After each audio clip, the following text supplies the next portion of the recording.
This 1901 portrait of two sisters looks harmless until you see what one is holding.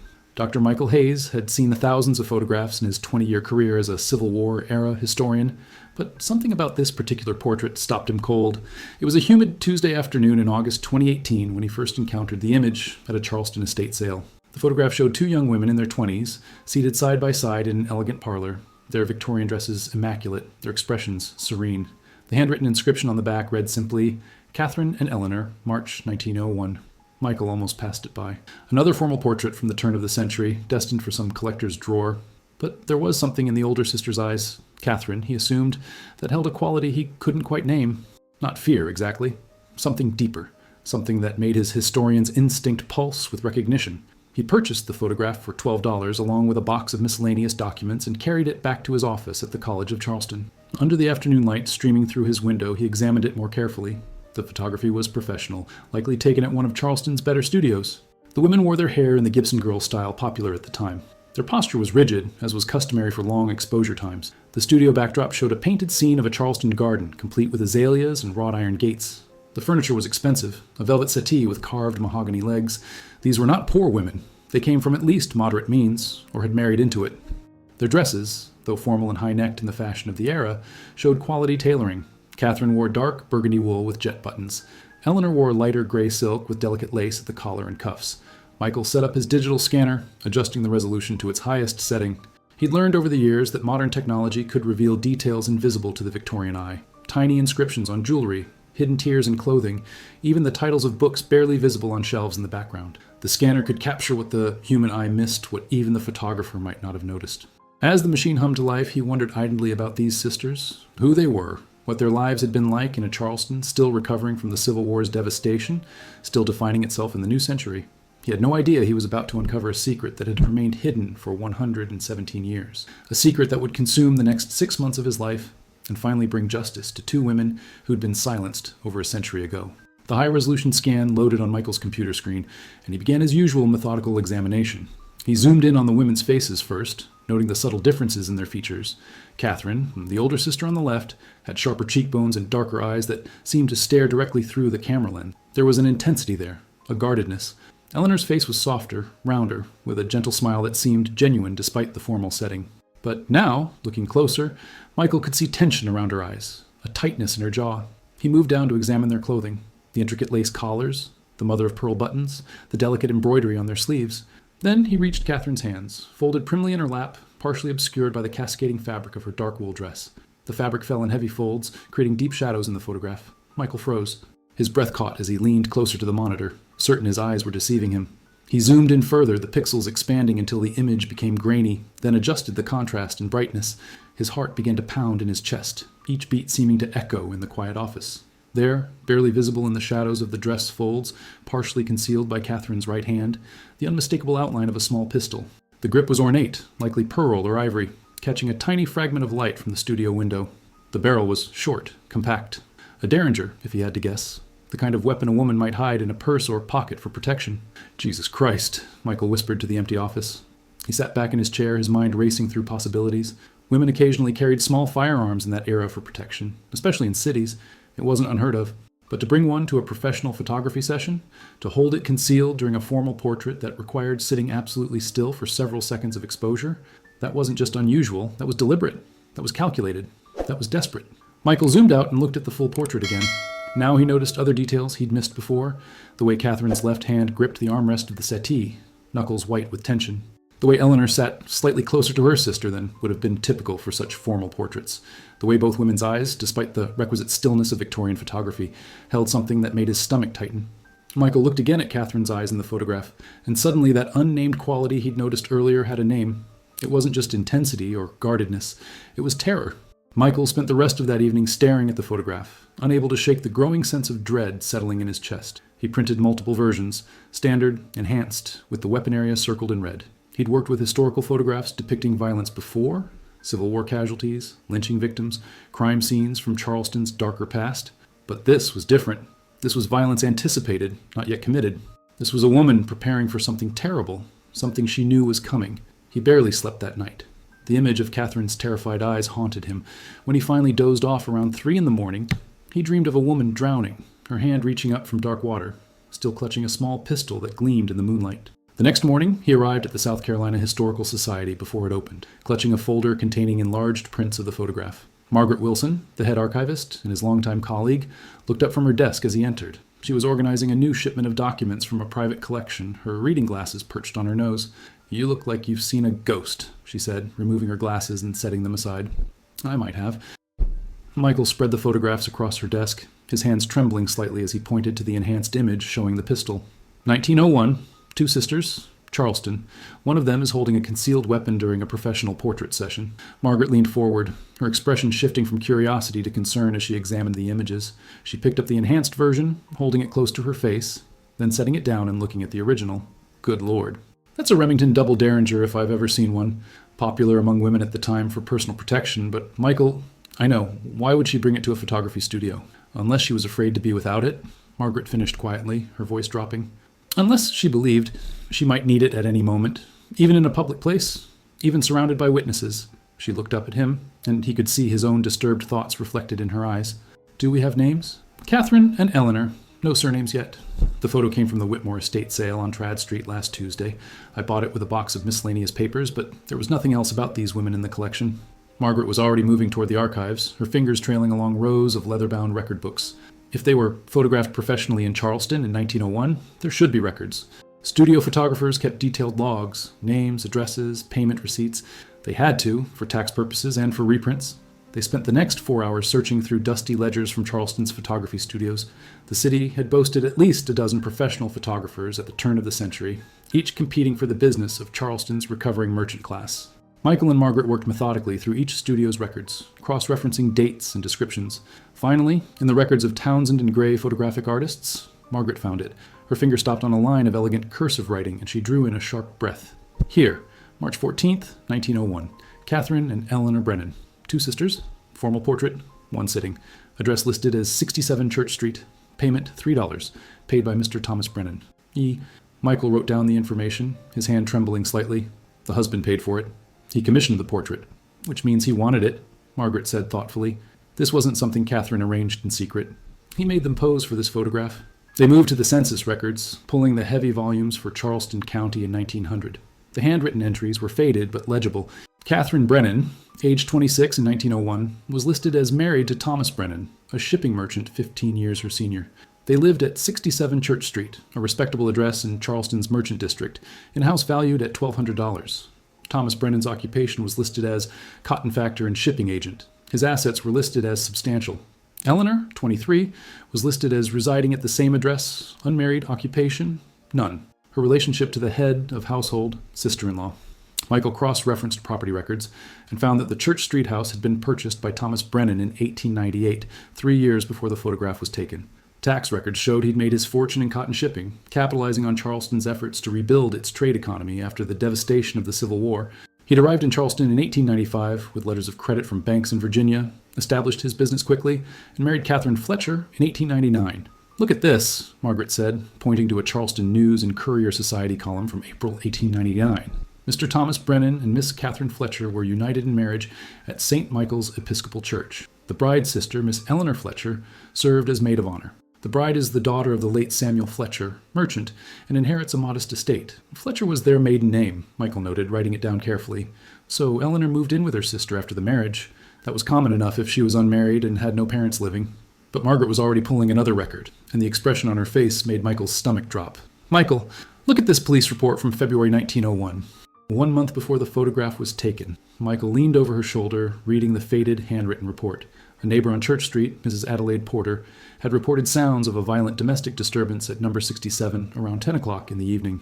Shouting, the sound of breaking glass, a woman's scream. Officers were dispatched. Thomas Brennan answered the door, explained calmly that his wife had suffered a fall down the stairs and had knocked over a vase. The officers noted that Mrs. Brennan appeared shaken, but confirmed her husband's account. Her sister, Miss Fletcher, was also present and nodded her agreement. No visible injuries were observed. No arrest was made. Case closed. "She didn't fall," Michael said quietly, his jaw clenched. "Of course she didn't fall," Margaret replied, her voice tight with anger that transcended a century. "And a month later, she's posing for a photograph with a pistol hidden in her dress. She knew. She knew what he was capable of, and she was preparing herself." Michael returned to his office that evening with copies of everything they'd found.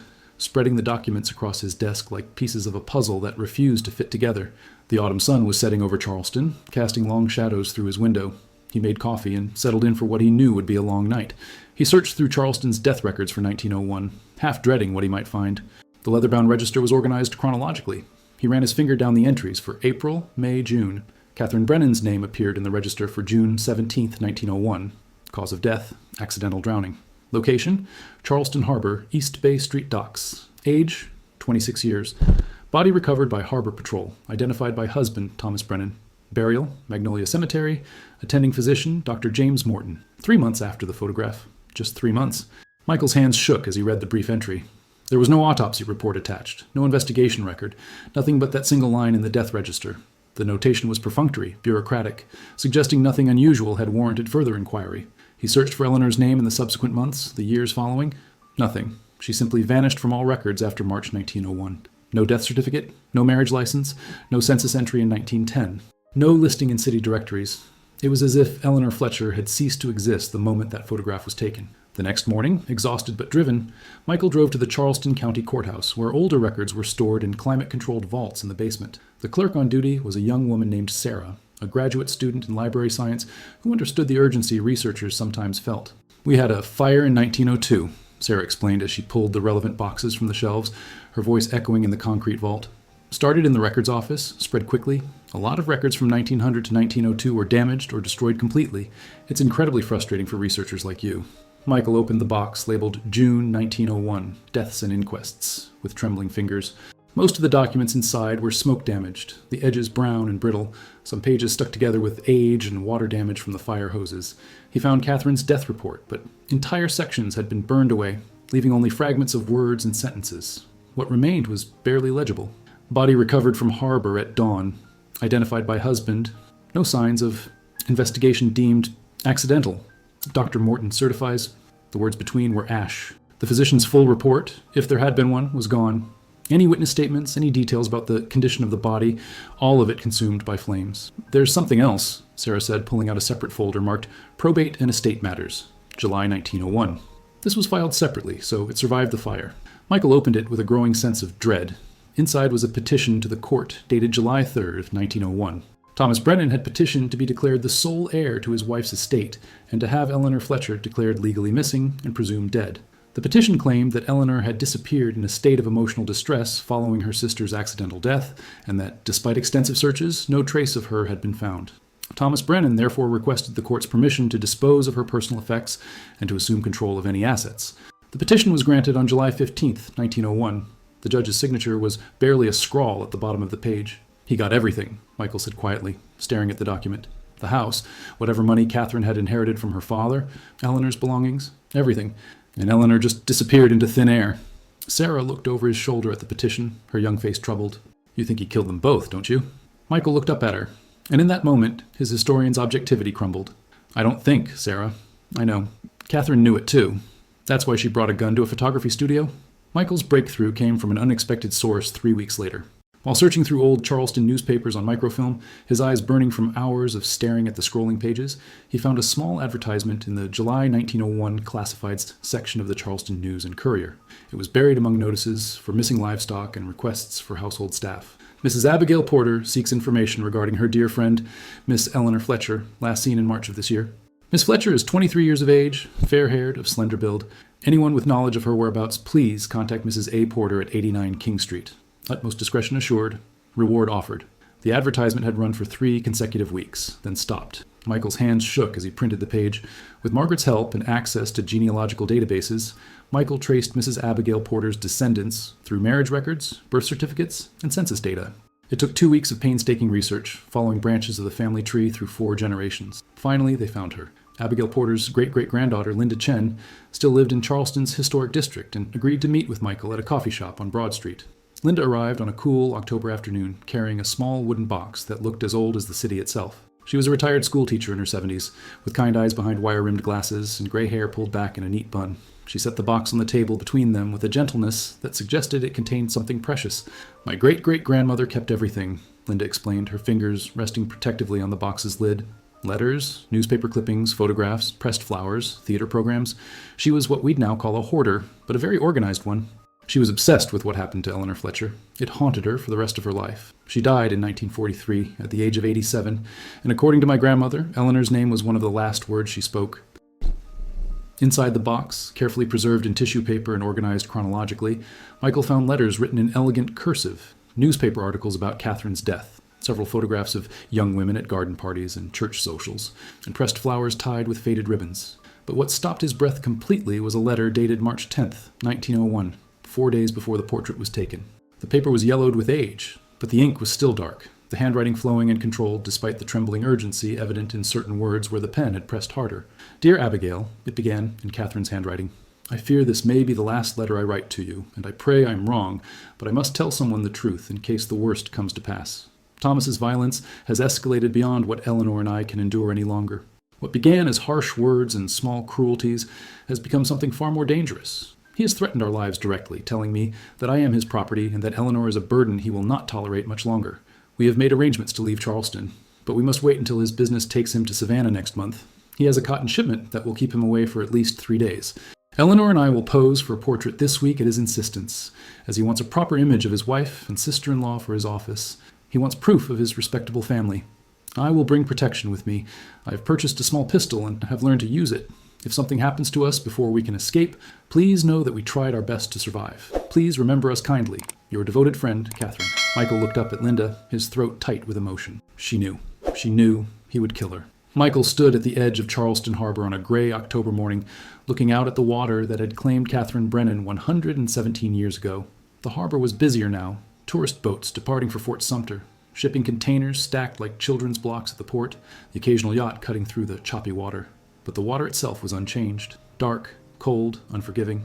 The same water that had closed over Catherine's head, filling her lungs, ending her desperate attempt to escape. He'd spent the past week diving deeper into Thomas Brennan's background, and what he'd found painted a portrait of a man who'd built his entire life on carefully constructed lies. Brennan had arrived in Charleston in 1895, claiming to be from a wealthy Virginia shipping family with connections to the tobacco trade. But Michael had traced the records backward, contacting historians in Richmond, Norfolk, and Petersburg. There was no such family. No Brennans in the shipping business. No tobacco fortune. Thomas Brennan had invented himself completely, used borrowed money and forged letters of credit to establish his Charleston business, and married Catherine Fletcher, specifically for her modest but real inheritance from her merchant father. When that money began to run out in early 1901, when creditors began asking difficult questions, he'd needed her dead, and he'd needed it to look accidental. Margaret had helped Michael obtain access to the maritime records from June 1901, stored in the files of the harbor master's office. Ship's logs, harbor patrol reports, witness statements from dock workers and sailors. The official story was that Catherine had been walking alone along the harbor at dusk, slipped on the wet dock planking, and fallen into the water. Her body was recovered the next morning by the harbor patrol, caught against the pilings near Adger's Wharf. She was identified by her husband, who'd reported her missing when she failed to return home from an evening walk. But the ship's log from the Mary Catherine, a merchant vessel docked that evening for repairs, told a different story buried in routine entries. The night watchman, a sailor named James Mitchell, had noted hearing a woman scream around 9 o'clock, followed by a splash. By the time he'd reached the rail and looked over, he'd seen only dark water, and in the distance, a man in a dark coat walking away from the dock toward the street. He'd reported it to the harbor master the next morning, but no investigation had followed. The report was filed with dozens of others: drunken sailors falling overboard, cargo accidents, routine incidents in a busy working harbor. It took another week of genealogical research, but Michael finally found James Mitchell's descendants, a grandson named Robert, who still lived in Charleston's historic district, in a small house that had been in his family for 5 generations. Robert was in his 90s now, frail but sharp-minded, his dark skin weathered by age, his hands gnarled with arthritis. Michael visited him on a Sunday afternoon. The old man sat in a rocking chair on his front porch, a quilt across his lap despite the mild weather. "My grandfather talked about that night until the day he died," Robert said, his voice quiet but steady. He was 23 years old, working his night watch on the Mary Catherine. He saw Thomas Brennan push that woman into the harbor. He saw him hold her under the water with a long boat hook until she stopped struggling, watched him look around to make sure no one had seen, then walk away like nothing had happened. "Why didn't he testify?" Michael asked, though he already knew the answer. Robert's laugh was bitter, edged with a century of accumulated anger. Black man accusing a white merchant in 1901 Charleston? My grandfather would have been lynched before he made it to the courthouse. He told the harbor master what he saw, and the harbor master told him to forget about it if he wanted to keep breathing. So he kept his mouth shut and carried the guilt until he died in 1954. The deeper Michael dug into the mystery of Eleanor's disappearance, the more convinced he became that she had witnessed her sister's murder. The timeline suggested it was possible Catherine had been killed on the evening of June 17th. Eleanor had last been seen the same day, according to the missing person notice Abigail Porter had placed in the newspaper. The question that haunted Michael's dreams was, what happened to her afterward? He found a partial answer in the records of St. Philip's Episcopal Church, one of Charleston's oldest congregations. Father William Graves, the rector in 1901, had kept detailed personal journals that were now preserved in the church archives, protected by the current rector who understood their historical value. Michael spent an afternoon in the church library, a small room that smelled of old paper and furniture polish, reading through entries from June 1901. Finally, he found what he was looking for. The handwriting was elegant, the ink faded to brown. June 18th, 1901. A young woman came to the rectory this evening in great distress, arriving just after Compline prayers. She would not give her name, but said her sister had been murdered by her sister's husband the previous evening. She claimed to have witnessed the crime at the harbor, but was too terrified to go to the police, saying they would not believe her. She begged for sanctuary. I could see she was genuinely terrified. Her hands shook, her eyes were wild. I provided her shelter for the night in the small room we keep for travelers in need, gave her bread and soup, and promised to help her reach family in Atlanta. In the morning, when I went to wake her, she was gone. I found blood on the bedsheets where she had slept. Not much, but enough to concern me. There was also a torn piece of her dress caught on the window latch. She must have climbed out during the night and fled. I do not know why. I reported the incident to the police, but they showed little interest. They said the woman was likely disturbed in her mind, and that Mrs. Brennan's death had been ruled accidental. I pray for that poor frightened girl, whoever she was. Michael showed the entry to Margaret back at the Historical Society. She was injured, the blood on the sheets, probably when Thomas realized she'd witnessed the murder, or when he came after her that night, Margaret added darkly. She was staying in the same house with him. If she saw what happened at the harbor and ran home, he would have known. He would have come for her. They expanded their search to train records, stagecoach lines, ferry services, anything that might show Eleanor leaving Charleston. A woman traveling alone in 1901 would have been noticed, would have had to purchase tickets, would have appeared in passenger logs, but they found nothing. No Eleanor Fletcher. No Eleanor Brennan. No unidentified young woman matching her description. Then Michael discovered something in the property records that made his blood run cold.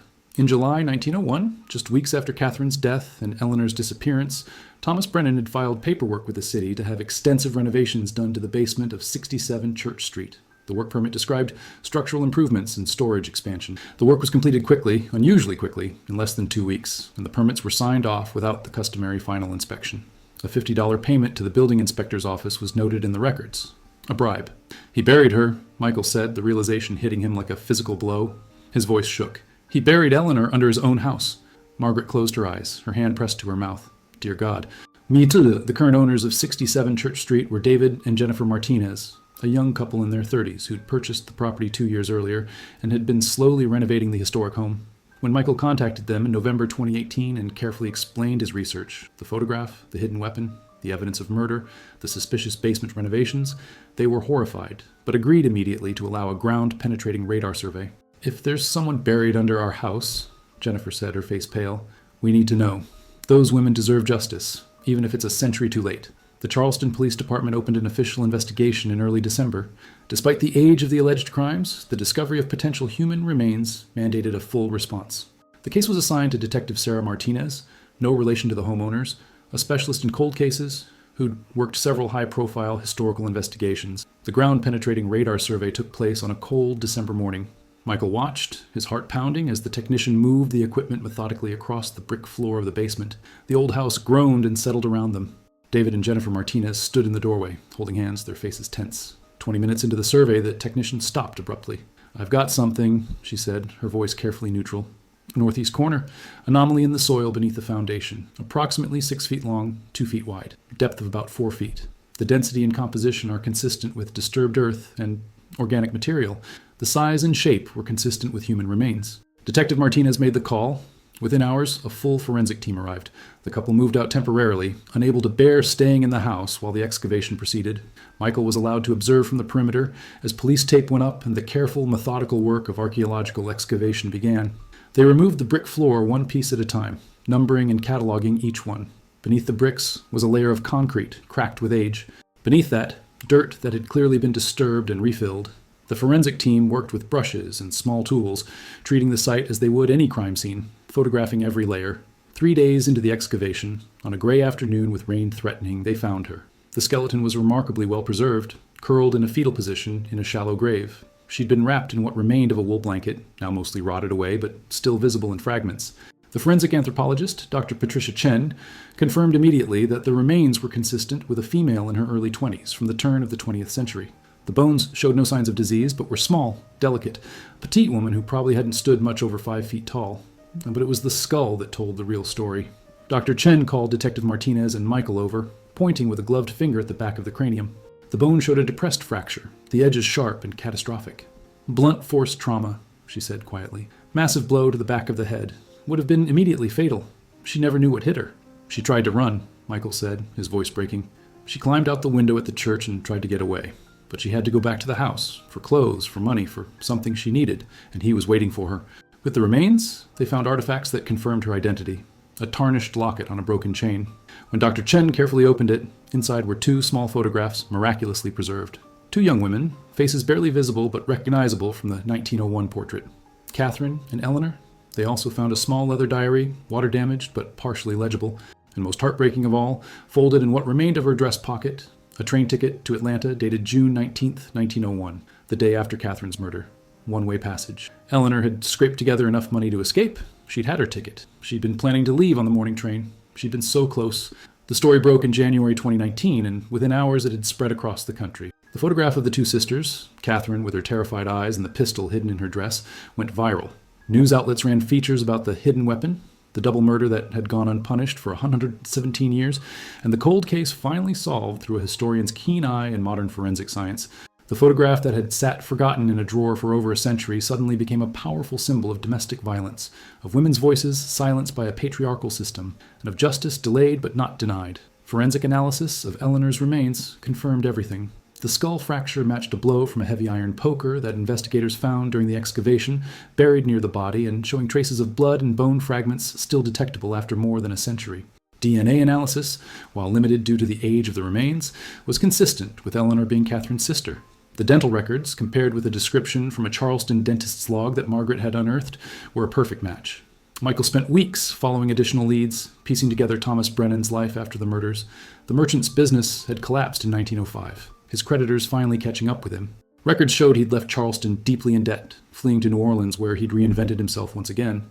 And there, Michael discovered something that made the horror complete. Brennan had remarried. Twice more. His second wife, Marie Devereaux, had died in 1908 of accidental poisoning. His third wife, Sarah Lockwood, had drowned in Lake Pontchartrain in 1915 under suspicious circumstances. Neither death had been properly investigated. Thomas Brennan had spent his entire life murdering women and escaping justice. He'd finally died himself in 1923 at age 68. Wealthy again, through another profitable but fraudulent cotton speculation scheme, respected in his New Orleans community, never having faced consequences for his crimes. He was buried in Metairie Cemetery under a large marble monument that described him as a beloved husband and successful businessman. The monument, Michael learned, had been quietly removed by cemetery officials in February 2019 after the full story became public. The outcry from domestic violence advocates had been immediate and fierce. Eleanor and Catherine were finally laid to rest together in Magnolia Cemetery in Charleston on a cold February morning in 2019. The funeral was attended by hundreds: Margaret and Michael, Linda Chen and Robert Mitchell, representatives from domestic violence organizations, historians, journalists, and countless strangers who'd been moved by their story and wanted to pay respects to 2 women who'd fought so hard to survive. The grave marker, paid for by crowdfunding that raised over $50,000 in less than a week, was made of white marble and read, Catherine Fletcher Brennan, 1875-1901, and Eleanor Fletcher, 1868-1901. Sisters, murdered but not forgotten, silenced but now heard, justice at last. Oh, standing at the graveside as the minister said final prayers, Michael thought about that photograph, about Catherine's terrified eyes that had first caught his attention, about the pistol hidden in the folds of her dress, about 2 women desperate enough to bring a weapon to a photography studio because they knew their lives were in danger and understood that no one in their world would help them. They'd known the police wouldn't believe them. They'd known society would side with the respectable merchant over his hysterical wife. They'd known they were alone. They tried so hard to survive, Michael said quietly to Margaret as they walked back through the cemetery toward the car. Spanish moss hung from the ancient oak trees, and the February sun was weak and watery. They did survive, Margaret replied, her voice firm despite the tears on her cheeks. Just not in the way they hoped. Their story survived. Because Catherine was brave enough to hide that gun in plain sight, knowing it might not be enough to save them, but hoping it might be enough to tell the truth someday. And it was. It took 117 years, but it was. Michael looked back at the fresh graves, at the flowers already piling up from people who'd never known these women but were moved by their courage and their tragedy. Someone had left a small replica of a Derringer pistol, a symbol of Catherine's desperate defiance. Someone else had left a handwritten note that read simply, "We believe you, we hear you, rest in peace." That night, Michael returned to his office one final time and looked at the photograph that had started everything. The two sisters, side by side, Catherine's hand concealing the weapon that represented both her desperate hope and her terrible understanding that hope might not be enough. In the end, that photograph had become exactly what Catherine had intended it to be: evidence. Not in time to save them, but in time to tell their truth, to expose their murderer, to ensure that Thomas Brennan's crimes would be remembered alongside his victim's courage. 117 years later, the Fletcher sisters finally had their justice. Their voices, silenced by violence and buried beneath a basement floor, had finally been heard. Their story had been told. Their murders had been solved. And Thomas Brennan's name would forever be associated not with respectability and success, but with the brutal murders of 3 wives and the cowardice of a man who'd spent his life destroying women who trusted him. The photograph sat on Michael's desk, Catherine's eyes staring out across more than a century, and in those eyes no longer did Michael see only terror. Now he also saw defiance, courage, a refusal to be forgotten. The sisters had won after all.